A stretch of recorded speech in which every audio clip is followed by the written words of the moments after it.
to what we saw today. We were all witnesses to that journey that started in earnest in September. The twists and turns, the up and downs, the arguments, the debates. It pervaded the entire country, from government houses to Northern Governors Forum to Governors Forum, even to the National Assembly, the public hearings that held. But of course, we thank Mr. President who said, put it out there for Nigerians to debate. We have seen robust democracy and constitutionality at work, and that's why today happened. Mine is just to make sure that these men are here. To my immediate left is Honorable James Faleke, he's a ranking member, is the Chairman House Committee on Finance. Next to him is Distinguished Senator Sani 313. Don't ask me what that means. Is the Senate Committee Chairman on Finance. And I'm sure you know the work this man did. I went to the Transcorp several times. I wanted to see Honorable Faleke and the others. I waited 6 hours. They were holding meetings. I left. I went home. Right in the middle is someone I like to call Desire. You can check what Desire means. But it's Dr. Zacchaeus Adedeji, the Executive Chairman of the Federal Inland Revenue Service. Now, I'm just trying to come to that, but I want it to come from him, which has now been rechristened, and that will come from the Executive Chairman himself. Next to him is a face I'm sure you've seen severally. We also brought him here to speak with you when the debate was raging, and there was so much controversy and misinformation. I give you Taiwo, who was recently 50 years old. We congratulate him on his birthday. Mr. Taiwo Oyedele. Without further ado, I will turn it over to the first speaker, which is Dr. Am I right? Dr. Zacchaeus Adedeji. Thank you.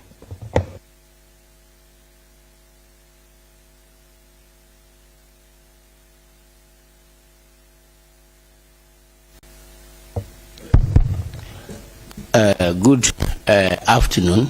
First of all, appreciation goes to Mr. President for his courage, commitment, and for envisioned this kind of reform that we have today, which is part of what I said when we were inside, that this is a dream come true.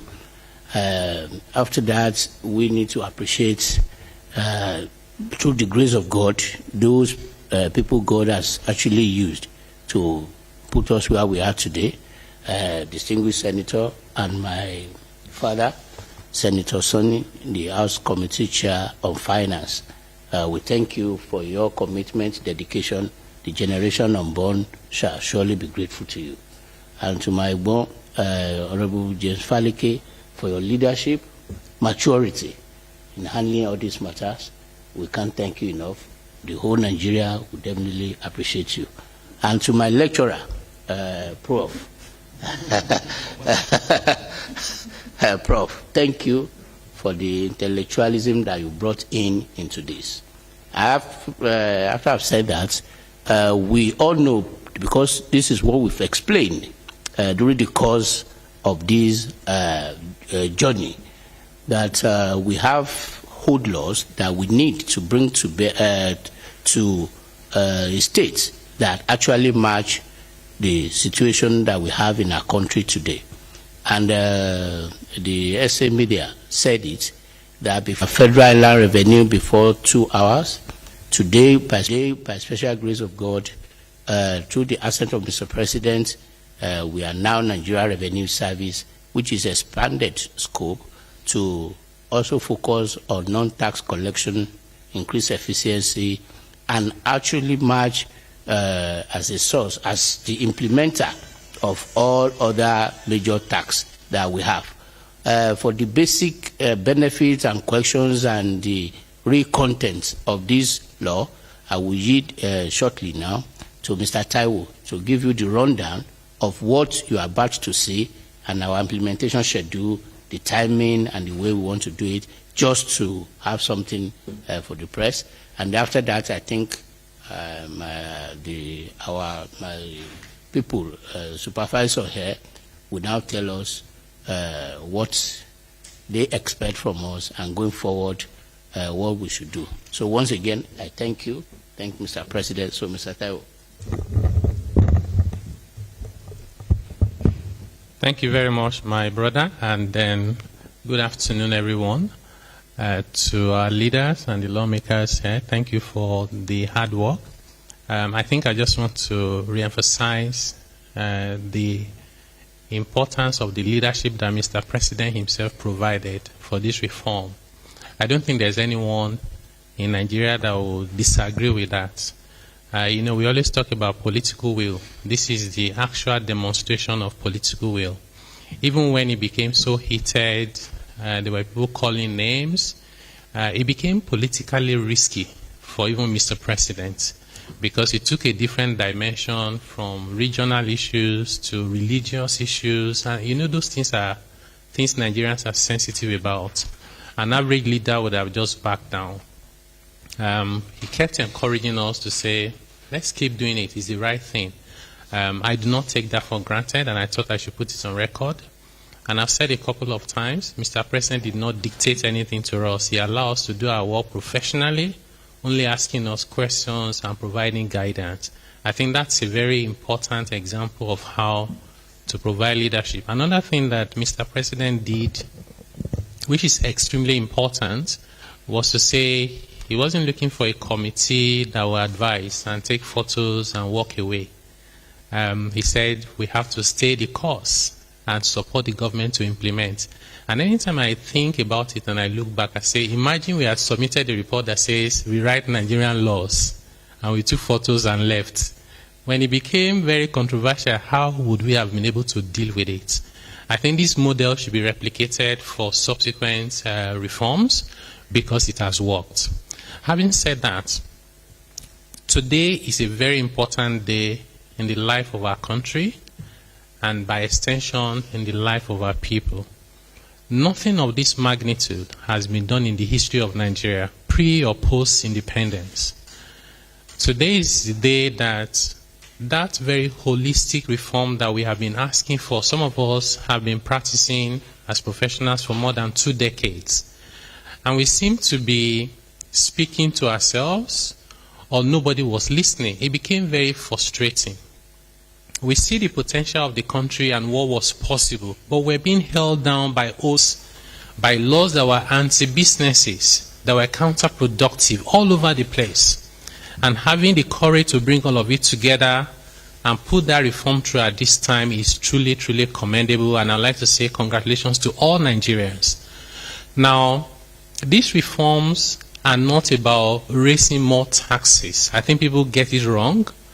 A lot of people, including analysts and commentators, will say, oh, where are they going to get the more taxes from? Nigerians are poor. This is exactly trying to relieve people of the burden of taxes. These tax laws, they are now laws, are pro-poor in particular. More than 1/3 of workers in both the private and public sector will now be exempted completely from PAYE. They will not have to pay personal income tax. Small businesses, over 90% of small and micro nano businesses will no longer have to worry about paying corporate income tax or charging VAT or even deducting withholding tax or paying PAYE for their employees. What this means is that there will be more money in the hands of the ordinary Nigerian to take care of their daily needs. In addition to that, these laws also provide what we call zero rate of VAT on essential consumption. What does it mean? It means any traces of VAT in food, in education, in medical and health care is now removed completely. So we should see prices of those items come down. In addition to that, transportation, accommodation and housing is exempt from VAT. Our analysis, which was very clear, is that these items collectively account for more than 80% of where Nigerians spend their money. That's a huge relief for them. We also have provisions in those laws to help us improve efficiency. Efficiency in how we collect taxes, and also efficiency in the transparency of reporting the taxes we collect, which we expect should then be linked to how those taxes are utilized for the purpose of the people. This is really revisiting the social contract between the government and the people. In addition to that, these laws will promote Nigeria in terms of competitiveness. It's harmonizing the taxes that companies have to pay, reducing the burden of those taxes, and removing distortionary tax waivers and incentives. Because what has been happening is that if you are a very honest person doing your legitimate business and you don't know anyone, you will struggle because your colleague or your competitor who is well connected gets all manners of waivers that you don't have access to. That has been taken care of. There is now transparent incentive regime, reducing discretion and subjectivity, and it's available to anyone once the conditions are met.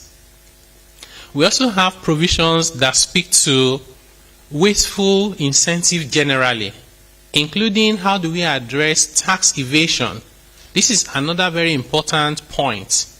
If you have two people doing business, one person is paying their taxes correctly and honestly, the other person is evading their taxes and paying bribe wherever they can find anyone. What we are essentially doing is we are incentivizing the tax evader and we are discouraging the compliant taxpayer. That is not a sustainable way of building a society. These tax laws also address that because it's going to make tax evasion now more expensive while simplifying voluntary compliance. This is how we can build a society we can all be proud of. Of course, if you allow me to continue, there are a lot of other issues that I'm excited to start talking about them. But I think what is most important is to remind ourselves that why this event of today is so important, the journey is just beginning. Writing the law, no matter how beautiful, no matter how transformative, no matter how innovative, means nothing if it is not properly implemented. So we are mindful of that. We are not going to relax. Mr. President has given us the charge that now is the time to move to implementation. And we are ready. We are prepared. It is not something we can do alone, even from the government side. It is something we have to do collectively. Private sector, public sector, civil society, professional bodies, tax consultants, everyone, including our international partners who mean well for Nigeria. This is the time to implement with sincerity, laser focus, and with purpose, so that when we look back in another 1 or 2 years, 3 years, 5 years, 10 years down the line, we will say, yes, we came together as a people and did the right thing for our country. May God bless Nigeria. Amen. Thank you very much. The National Assembly. Yes. Thank you very much. I think I will use this opportunity to extend the nation's appreciation to Mr. President for having the courage to first think of the amendments that he brought and also putting those bills as they are and bringing them to the National Assembly. When he brought these bills to the National Assembly, we know the uproars that those bills attracted all over the country, especially in the northern part of the country. And we looked at those bills carefully. We had stakeholders consultations. Even with those that were really kicking against these bills, we sat with them, we listened to them, we took what they brought, and we also gave them what we think about as a nation, so that this country can get something out of what we have done. And I believe that with the consultations and the painstaking nature of the legislative processes that we've taken, I believe we are we brought out bills that seek the aspirations of Nigerians. And what are those aspirations? Just as has been highlighted by the chairman of the Presidential Task Force. We consider the less privileged in terms of earnings and see that we don't add burdens on them. You will also recall that in this country, sometimes we have more than about 72 or 3 different kind of taxes, and all those taxes have been harmonized right from local government, state, and the national. And also, we did not just relent there. We looked at the bills as they brought them on how it will affect the oil and gas industry. We also look at how the export processing zones operate, especially where it will add comparative advantage to our local industrialists. So I think it's good for all Nigerians to look at what we have presented. And you know, laws are not static. Laws continuously are made to be amended, just as nature, as we are, we change every day. So also, whenever there is need for us to do any amendment to those bills for the good interest of this country, I'm sure the National Assembly will do that. With this, I want to also extend the appreciation and the kind of cooperation we have right from the committee, the Presidential Committee, the FIRS, and even the presidency in terms of not interfering with what we were doing. We were given free hand and we did this thing painstakingly to the benefit of all Nigerians. And over time with the implementation, we will continue to do our constitutional role of oversighting the agencies to see that they are doing the right thing. And anywhere we also find out that the laws or the laws that have been signed have any defects, we are there to make an amendment. With this, I think I will congratulate all Nigerians. Thank you. Well, thank you very much, gentlemen of the press. First, we can't thank Mr. President enough. I also want to join appreciating him for taking some of these bold decisions. Recollect that since he took over, he has taken 2 bold decisions. One, removal of subsidy, and this tax reform. When the tax reform was brought in the House, it was like a mission impossible.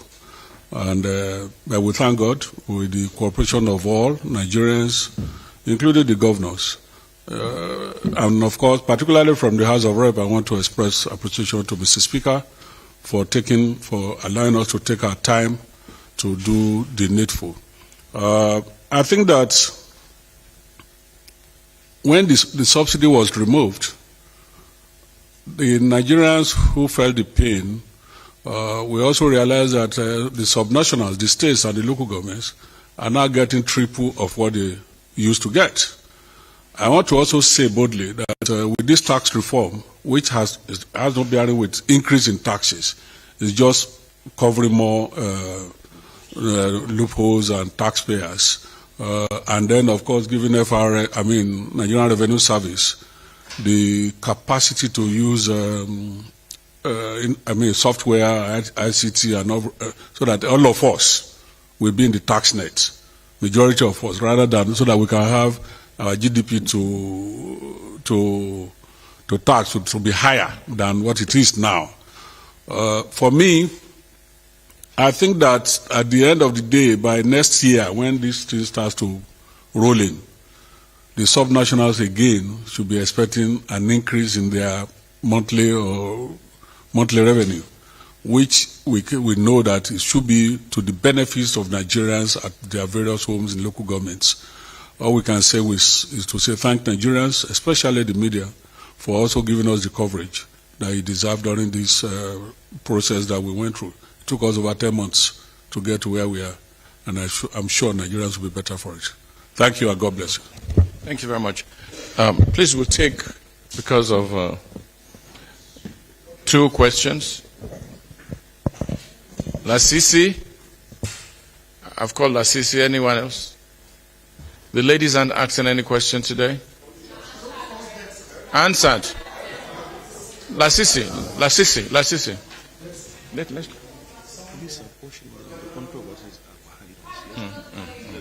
Yeah, please, I take note of the fact that you said no questions, because very clearly the controversies are behind us. But since Lasisi wants to ask a question, we can take his question and then wrap up for the afternoon. Thank you.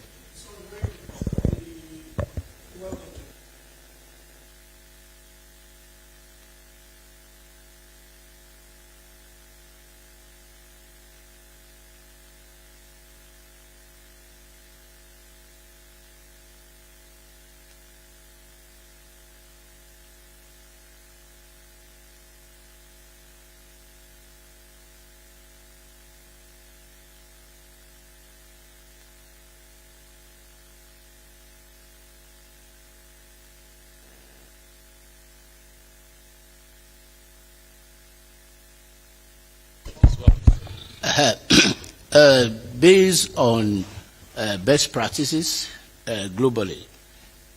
Because when you have this kind of change, it takes time for all the stakeholder, participants, operators, and even the regulator to change the system.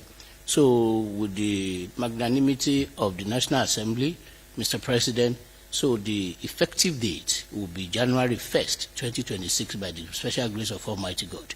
So we have full 6 months for both sensitization, planning, and also considering the fiscal year of the government.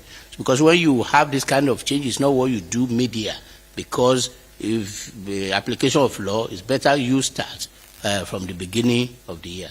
So effective dates, by God's grace, will be 1st of January 2026. Thank you.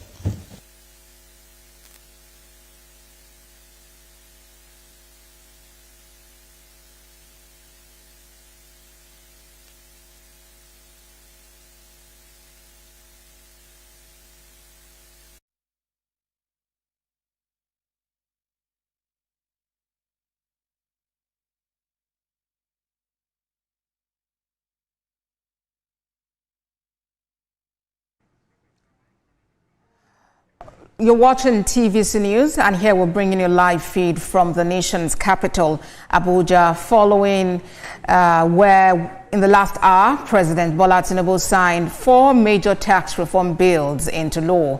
These bills were passed by the National Assembly after wide consultations with stakeholders and key industry players.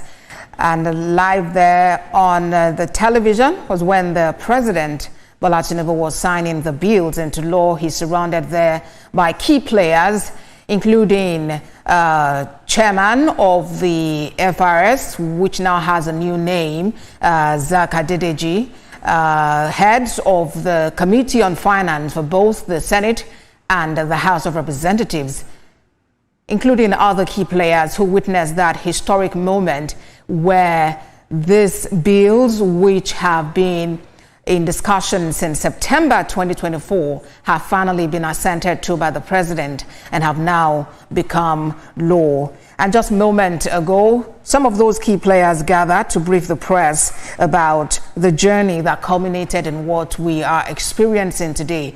And they have said that this is really a good time for Nigeria. They appreciated the president and equally appreciated the Nigerians for the opportunity to work on these bills, which have now become law. And just like has been mentioned, this bill will become effective 1st of January 2026. 1st of January 2026. Some of those in attendance when that press briefing happened included Zaka Dedeji, Taiwo Oyedele, who headed the Presidential Committee on the tax reforms. We also had Sunday Dare, who is essay on public communication to the president.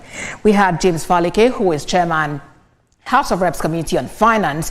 We also had Obasani, who is the chairman of the Senate Committee on Finance. They were briefing the press about the progress made so far and the impact of these 4 tax reform bills, which have just become law following the assent by Mr. President. And looking at some of the highlights of what they actually discussed, Mr. Adedeji there mentioned the fact that this is actually a dream come true. He appreciated the Senate and House of Representatives, that the National Assembly now for the efforts they made to see that this is a reality. And then, of course, mentioned that with the reforms, FRS will no longer just serve tax purposes, but now it's also focused on non-tax collection. And of course, also then we went to Mr. Taiwo Oyedele, who spoke about the fact that the president did not really force the team to do anything. He simply asked questions about progress made so far, and he got feedback from them. And he is of the view that this model is something that should actually be embraced and replicated for subsequent reforms in the country. And then he mentioned that nothing of this magnitude has been done in the history of Nigeria, whether pre or post the colonial era. And it's good to note at this time that Mr. Taiwo Oyedele would actually be joining us at 6 p.m. that on the Beyond the Headlines program with Nifemi Oguntoye to shed more light on this historic day of the President Bola Tinubu signing the 4 tax reform bills into law. Stay with TVC News for all of the updates. I am Abosidi Adeniro Adiremi. Remember to get updates on all of the stories we're monitoring on our website, www.tvcnews.tv. Follow us on social media. We are on Facebook, Instagram, and X at TVC News NG. On YouTube, we are live at TVC News Nigeria, and we have updates on WhatsApp at TVC News Nigeria. Thank you again for watching.